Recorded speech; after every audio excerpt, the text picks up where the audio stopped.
Milky.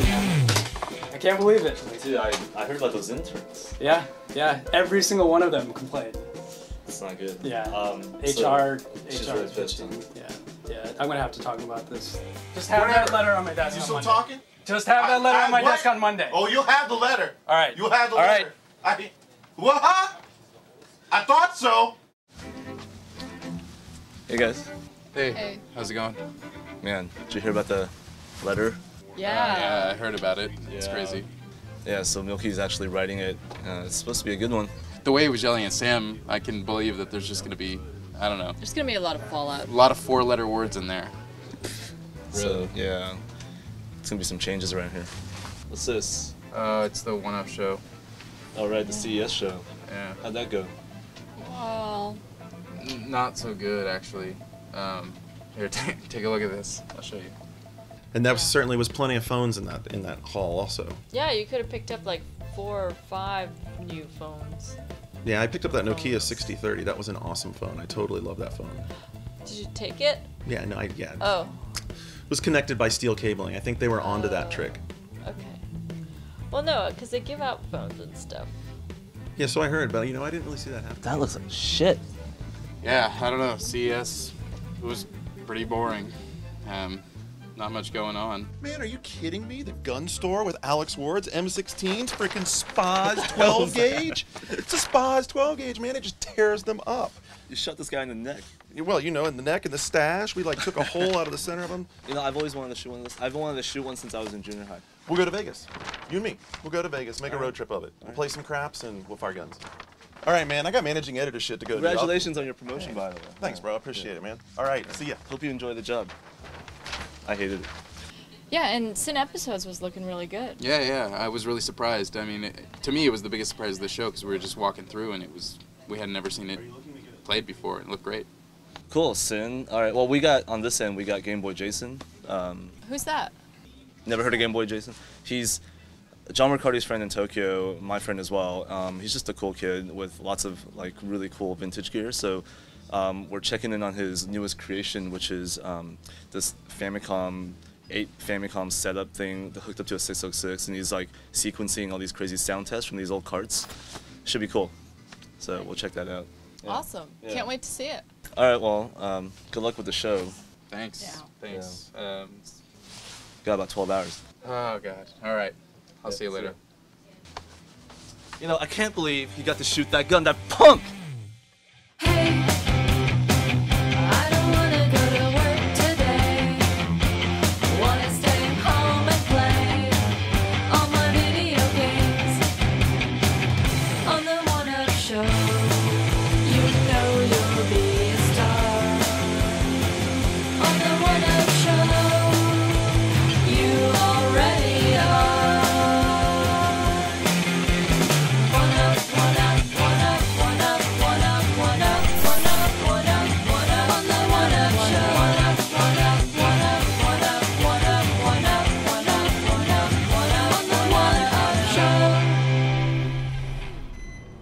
He fell right into my hands.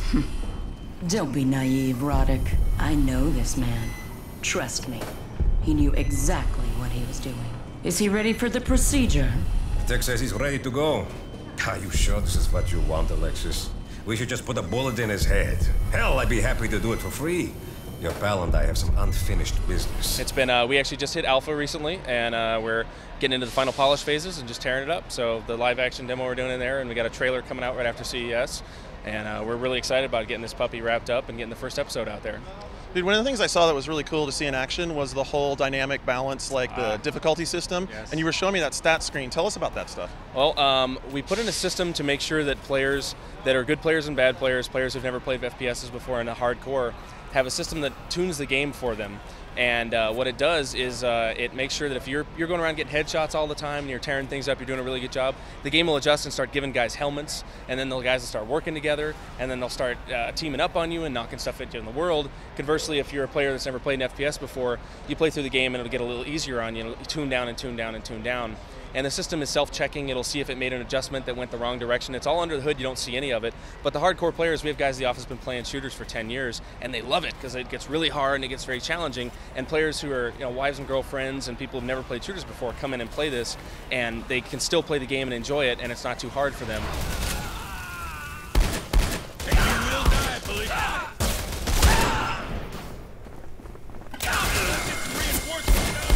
We had a really hardcore CPL guy come in and play right next to a dude who was never played a game before. It was a guy we met at a bus station and wanted to play, just like games, never played a shooter. You get a lot of testers from bus stations? We do. We got a Greyhound right down the street, but actually came in and played the game, and the two of them finished within 15 minutes of each other. You hear that? Martin, that bastard set us up. Go, Blade. We also have a diagram that determines, based on how you're playing the game, we call it the spider diagram. It's a traditional diagram. And you can see really where you weigh your skills at. So some people are better at moving around, some people are better at weapons. And we have specific spider diagrams. So I play the game and I've got a diagram like this.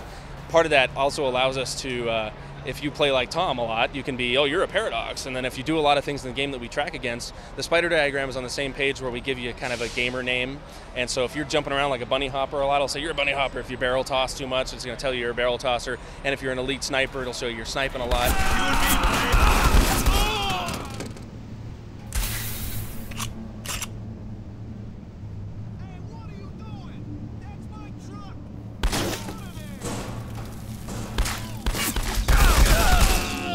It personalizes the game to you, and at the end of the single-player game, no games on this so far that I know of, except for really like MMOs.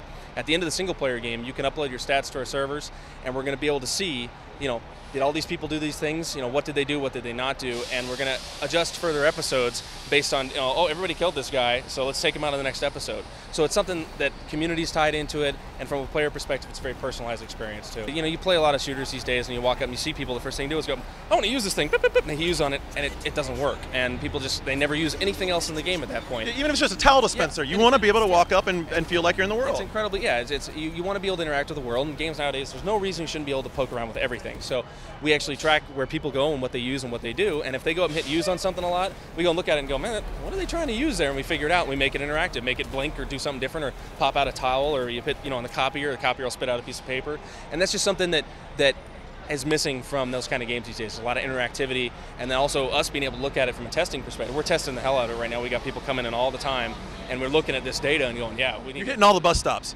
Absolutely. But the first episode is taking us a little longer to develop because we're building all the foundation for this whole game universe. And the game kind of just spiraled a little bit, not out of control, but it got a little bigger than we thought it would be, just through the experiences that we were having, and players were playing the game, so we wanted more of this stuff. And I'm like, okay, we can put that in, not a problem. And so the first episode, it's going to probably end up being, anywhere from 4 to 6 hours for an average gamer, and we originally expected about that the 5 mark. And people are finishing at about the 5 mark right now, and we're still not done tuning and adjusting. So we think it's going to be a pretty big game for a lot of people. And then next episode will be the same kind of thing. We were talking about Xbox Live Marketplace. What do you think about Xbox Live or 360 for Sin? Oh, I'd love, you actually just caught the tail end of a conversation about that. Yeah, I had to hit you for that. Yeah, that was awesome. We're really excited about doing it on 360. We got our dev kit for 360 for another product, and Marketplace has really kicked ass. I mean, I don't know if you've seen Marketplace, they've done millions. Dude, you know how many games we play on there? Geometry Wars, Gauntlet, you name it. Street Fighter 2 on there. You put Street Fighter 2 on there. I'm going to be at home all the time playing. It amazes me. We've got this amazing device that can do high-def ridiculousness, and we're all playing Gauntlet. Yeah, Gauntlet! It's like, but here, with episodic content and downloadable stuff, we're going to really be able to, if we can get into that space, having it on 360 as well as on the PC, I think it's going to be pretty interesting. And then having that more market appeal, so someone can sit down and play it, and the tuning system will adjust to them. I think that's something that really hasn't been done before, and we're really kind of stepping out in that forefront. On Steam, very similarly, when you first bought Half-Life 2, it would preload, a lot of stuff. So a month ahead of when the game's actually released, we're going to do the same thing with Sin. We'll preload on the Windows platform. And at the same time, on the 360, we're going to get into the details of what we're talking about. We'll maybe put a disc out, and the disc will have a lot of the big data on there, and then you just download the small part of the game. So there's a lot of options there. There's ways to get past that stuff. Yeah, we're going to look at it and figure it out. But either way, it's really exciting because Marketplace is just perfect for episodic gaming, and it's something that it's getting real close, and we're going to make sure it goes over the edge and just kicks ass. That's the thing we're really excited about. So we've been playing and working around with a lot of different multiplayer modes, and I don't want to go into the specifics. If I do, I'll look like a chump when it comes out and it's different. But we had one mode, you play as a mutant. And yeah, the one you were telling me about. One guy's a big mutant, and we played it in school, but I don't know if we're going to do that one as our primary mode. It may come out later. One guy's a big mutant, and the other guys are all running around kicking his ass. So you got this big guy running around tearing things up. It was very reminiscent of an old Quake 1 mode that we really liked. So we're doing a lot of stuff. We're playing around with a lot of different modes. Some of them are pretty elaborate, some are not. We want to keep it unique. We want to make a unique mode that gets people's attention. We may still release just a deathmatch mode someday. So here's someone deathmatch, go make some deathmatch levels, have fun. But we also want to do a really unique mode, and then we're putting a lot of energy into making sure that that's there, because we get to leverage our stats and our achievements and a lot of stuff that's going to show up on our Windows platform version of the game, as well as what shows up in 360. Like achievements on 360 is just amazing. I love it.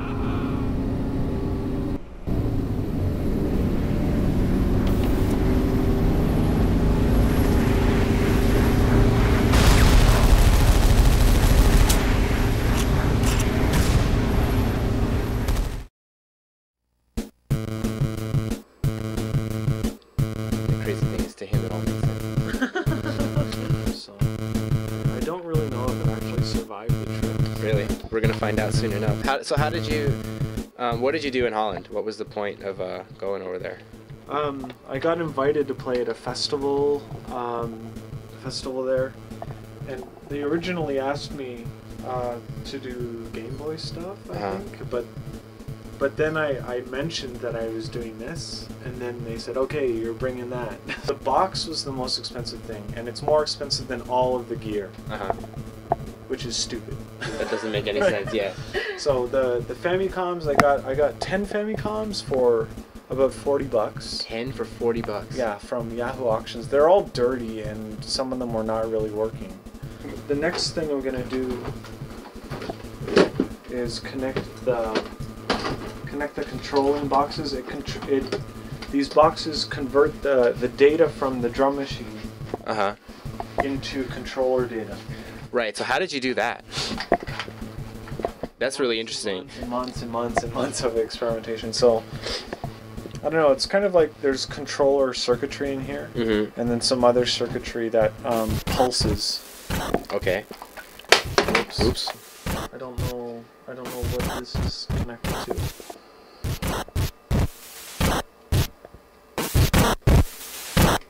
So you're switching, that's showing you what Famicom you're actually controlling right now? Yeah. 6955. There you go. Okay, let me just put the... Okay, we're getting close to action here. Really?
That was really good. I really like it. I don't know if it's because I grew up on NES or whatever, but like that music, like, is really, really great. That song is a work in progress. I'm not really that happy with it, but it'll get a little bit better, I think. You know what? Why don't you lead the way? There's a chord right here. I fucking got to... What did you do? Nothing. Let that guy cool off. Come with me. Come with us. These are my old school audio tapes that I've been collecting for the last couple years. Which one's the sweet one? Well, actually, this one is the sweetest. Wow. These ones have removable reels. So it's just like the shell is, or the case, or the cassette itself is like just a holder. So it uses like reel to reel. I see. So what's the benefit in changing the wheels? I don't know. I think it's just to get that old school reel to reel tape aesthetic, but they're totally not practical. It's stupid. So, oh, dude, this is the stuff. What is this? Hanamegane Gaijin-san. Hanamegane Gaijin-san. So what does that mean? So this is we know what it means. This is fake nose and glasses to look like a foreigner. Yeah, The and Mr. Foreigner. It's great because this is the foreigner English. What's up? Whoop! But it's not racist because it's a partying joke, so no problem. I see. Yeah, no problem. You guys don't feel offended or And this anything, one, right? this is the cheaper version, but look at the eyes. Like it's got blue cardboard eye cutouts that you put in. Hello. You actually stick that thing in your eye? Yeah, like you would put it in your eyes and just kind of squint to be like, hi, what's up? Huh? Oh, and you have to say, what's up, hoop? Yeah, hoop. Okay, yeah, amazing. And I see a few porn, but okay. That's not porn. It's grubby. It's okay. Okay. Yeah. I got that at a flea market for 100 yen, but it wasn't very good. These ones are pretty cool. These are the Nintendo Custom Gunman, and this is, I guess, kind of the technology that was eventually used in the light gun. So this is your light gun. You shoot it. It doesn't come out like this, like a beam, but it's got a sensor, and when you shoot him, his legs collapse. He's like, nah. It's really funny. Awesome. But we need to come back someday and try all this. Yeah. Yeah, this guy isn't working right now, though. Oh no, you get shot one too many times. Yeah, see. Like He's already I dead. gotta fix that guy. But So he goes like this, right? Yeah, he just falls over. Yeah, I have the old like pre-Famicom Nintendo machines, like the TV Game 15, the Block Kuzushi, which is like Breakout. This is the Sharp branded TV 15, which I haven't even seen before I bought it. Right? Yeah, the Toshiba Pong, which is amazing, nice design. Okay, anyways, I'm gonna get ready for work. So, Okay. Ooh, the strip show. We gotta roll, like, so get your shit.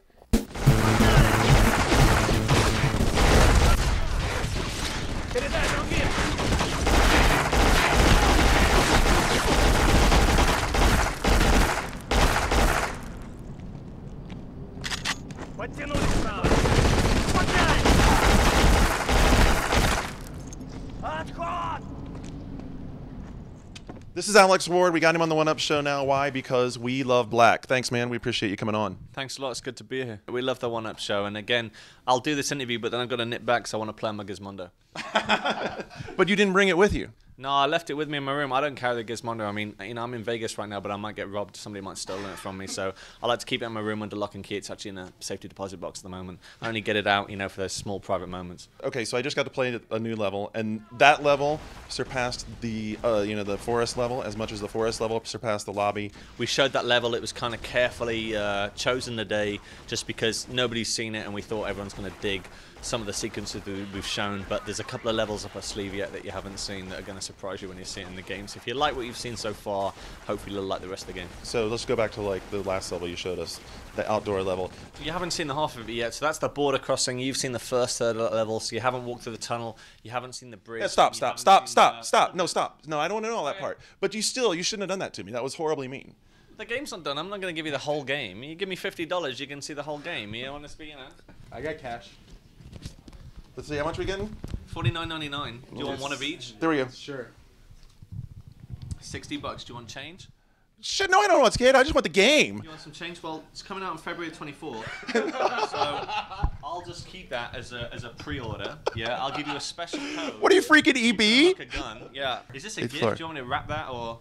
No, do you want No, no. Okay, sure. Yeah, you're not getting the money back, by the way. Let's just be clear. That's great. Well, we'll use it. So we're gonna go play some craps, right? Yeah. All right, so we'll go play some craps. We'll throw some dice. That'll be fun. The kid looks like a shooter.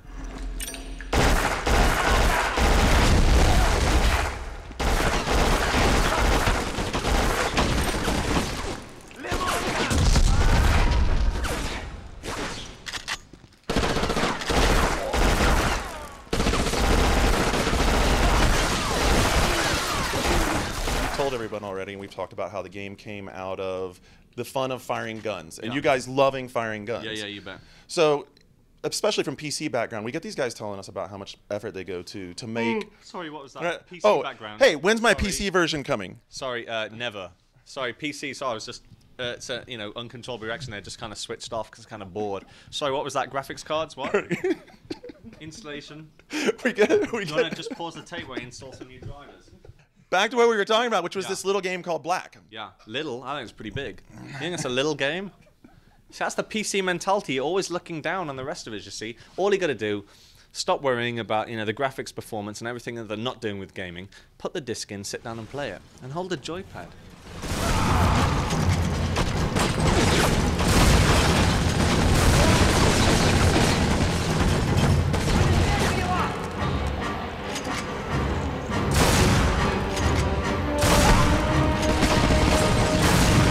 Both of them look fantastic, Xbox and PS2. We saw it out there. We saw it out there. Whoa. Sorry. The second most boring thing to talking to me about PC is like, which is better, PlayStation 2 or Xbox? Which is better, Gizmondo or Barcode Battler? We could be here. Hey, look, I got both of these freaking machines at home. Which one am I buying? If you're hooked up, you want 5.1 Dolby Digital, you got to buy the Xbox version. You want to play it in PL2 on the PS2 controller, you want to buy the PlayStation 2 version. I mean, you can't apply the criteria of which is best to a game from Criterion, because on PS2 we push the machine really hard. We always try and make a PS2 version look like the best Xbox game you've ever seen, and we try and make the Xbox version really tight as well. So, do you want to talk about PC again, or no? Look, dude, I'm not stepping into the PC arena again. Okay. Yeah, okay. I have to try and stay awake. If you make PC, I just always feel sleepy. You know. One Up. Think about the name of it. Where did that come from? Came from playing an arcade game where the first credit was One Up. Didn't come from the PC. It's not called the Right Click Show, is it? It's called the One Up Show. See? Just live to your coin up and console roots. Right click show, not as exciting, is it? I've copped to my console roots Left a long click time show, ago. not very exciting. You know the install some drivers show, not very good. Just not very. Nobody would watch, would they? Well, actually, you probably would. You'd probably get a massive crowd. Wow, the install drivers show. Cool. What optimizations are they doing this week? Radical graphics performance. Let's overclock. But the right click show, maybe you need to change the name. One Up, you're just missing out. People don't know what that means. Of course, all those old Pac-Man fans were loving it, but never mind. I need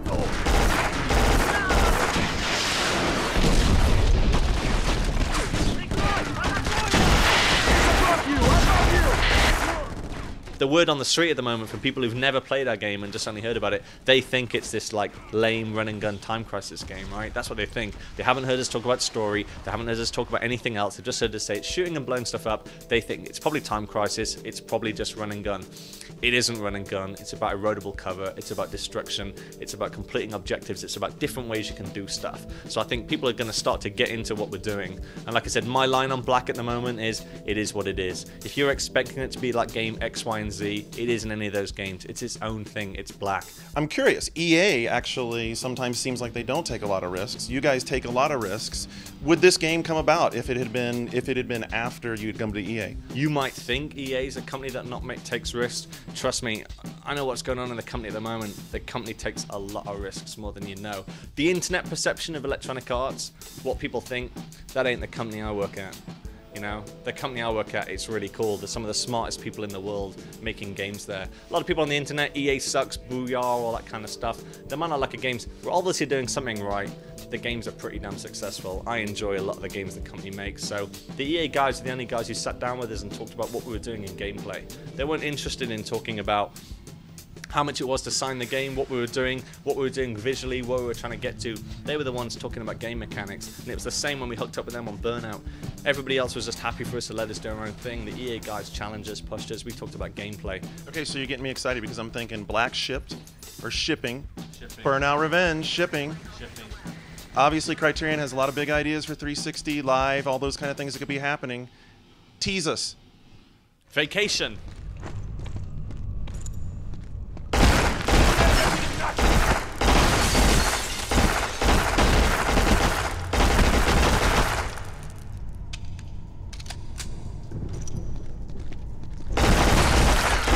What might the gears in the back of Alex Ward's head be grinding over? Well, obviously, you know, Gizmondo, we're rocking. No, that's just a one-up joke. More new IPs. Absolutely right. Everyone's talking about, everyone wants new stuff. Everyone wants original stuff. So we like to do that. We're about doing original stuff. We're about making new stuff, taking it to the next level.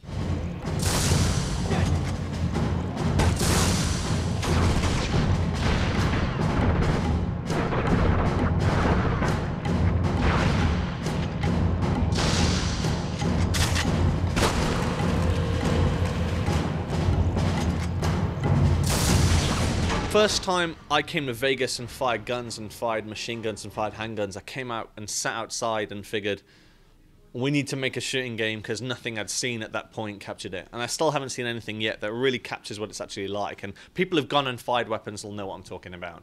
Other people probably just won't believe me, but nothing. You fire an AK-47, it's very powerful, very exciting, very loud. It's amazing. You'll be thinking about it for a week afterwards.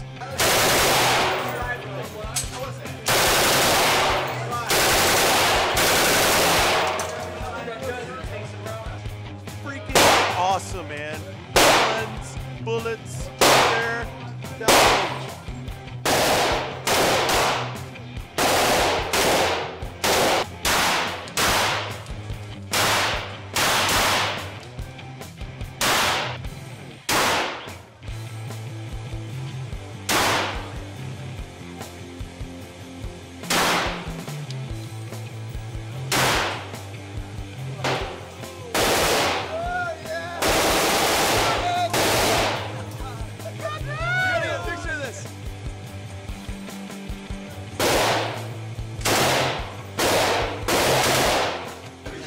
This is the stock rifle.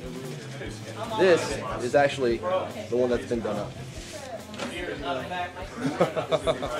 This grip is pretty much unique because of the fact that when you go ahead and push it in, you have a nice little light to go ahead and put on. Okay, nice. If you don't want to go ahead and show where you're at, you go ahead and push the little one on the top. It has blue LED lights that come on. The safety is right over here by the trigger. You push forward, and the gun is live. If you don't want to have it live, you go ahead and push it back in, and the gun's not going to go back off. Collapse, and then you're done.